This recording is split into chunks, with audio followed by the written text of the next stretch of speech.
I know what y'all are thinking. Every one of y'all are sitting at home right now, or at work, or wherever you might be watching this video, and you're thinking,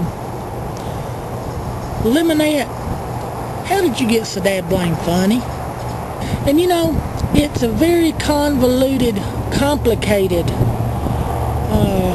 quilt of people and events in my life that have come together in a patchwork of humor and hilarity.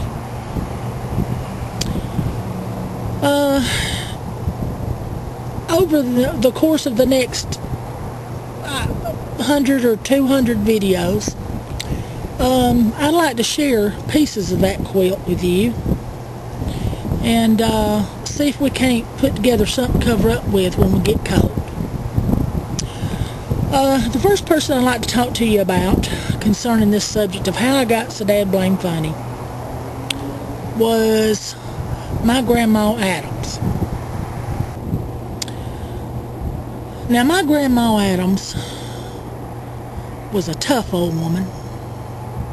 I don't know anything about her daddy, but we were always told that her mother was half Cherokee. So that would make her, I guess, a quarter Cherokee at the least. And then my daddy was an 1/8 Cherokee. And I guess that made me a 16th.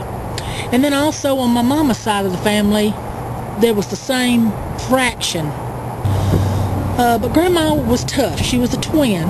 They were identical twins. Her name was Magnolia, but they called her Noli. I don't even remember now. I'd have to sit down and count, but she had a lot of kids, and still a lot of them to take care of after my granddaddy died. They couldn't make money sharecropping because of the loss of my granddaddy, so they moved into town, and they had just started putting up all these textile mills in the South. It was when it was in their heyday, and so all the kids that were still left at home got jobs in the textile mill. And they all didn't get jobs on the same shift. Some of them had jobs during the day, some of them had the evening shift, and some of them had what they called the graveyard shift.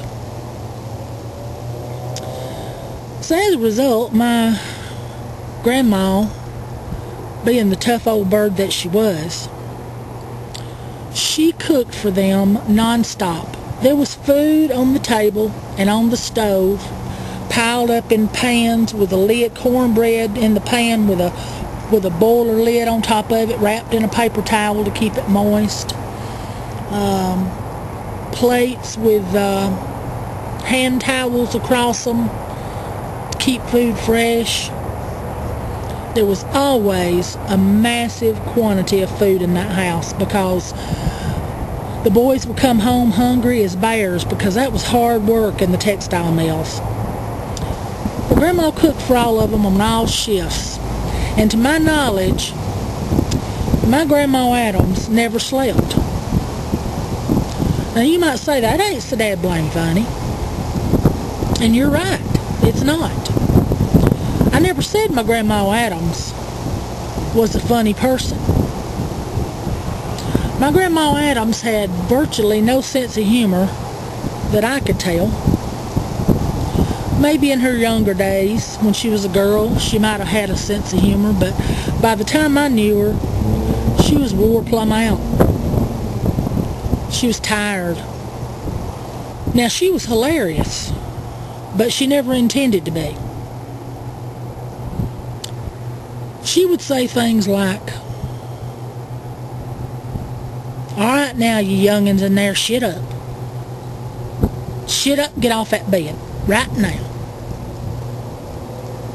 Well, of course, we thought that was hilarious. We thought it was hysterical.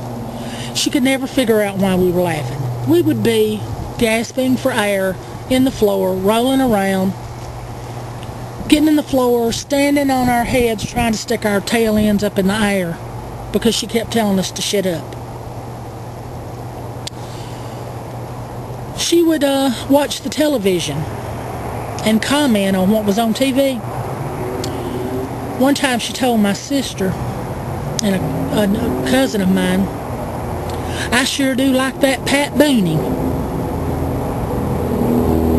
He's probably risque to Grandma, that Pat Boone." But you know, things like that stick with you, and I still call him Pat Boone to this day. The whole family does.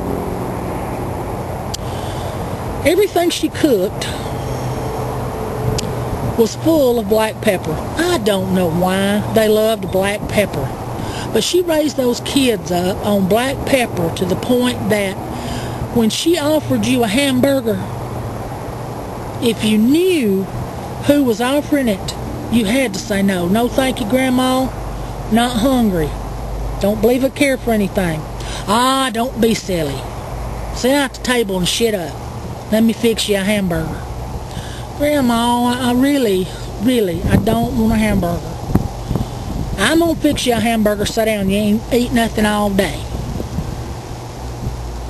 So she'd commenced to fixing us a hamburger. And we'd take, and it would always be on white sliced loaf bread. That big old thick, good sliced white bread.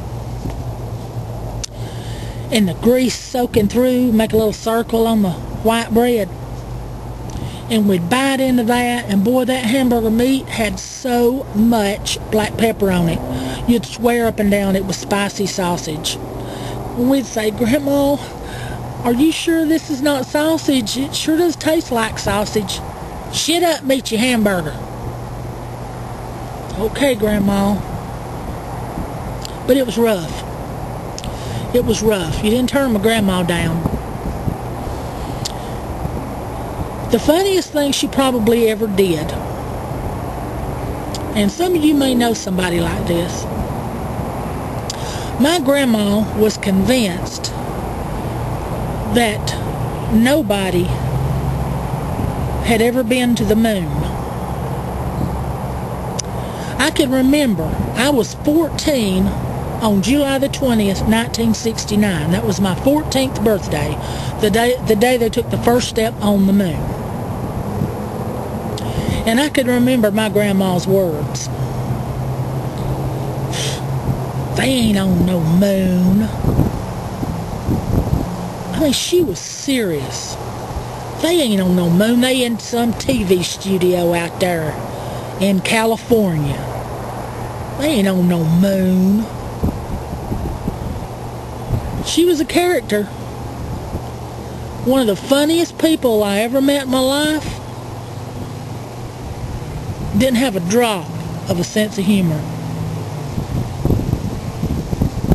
I guess she's asleep now. Resting pretty peaceful, I imagine. But I can tell you one thing. She ain't on no moon. Bye, guys.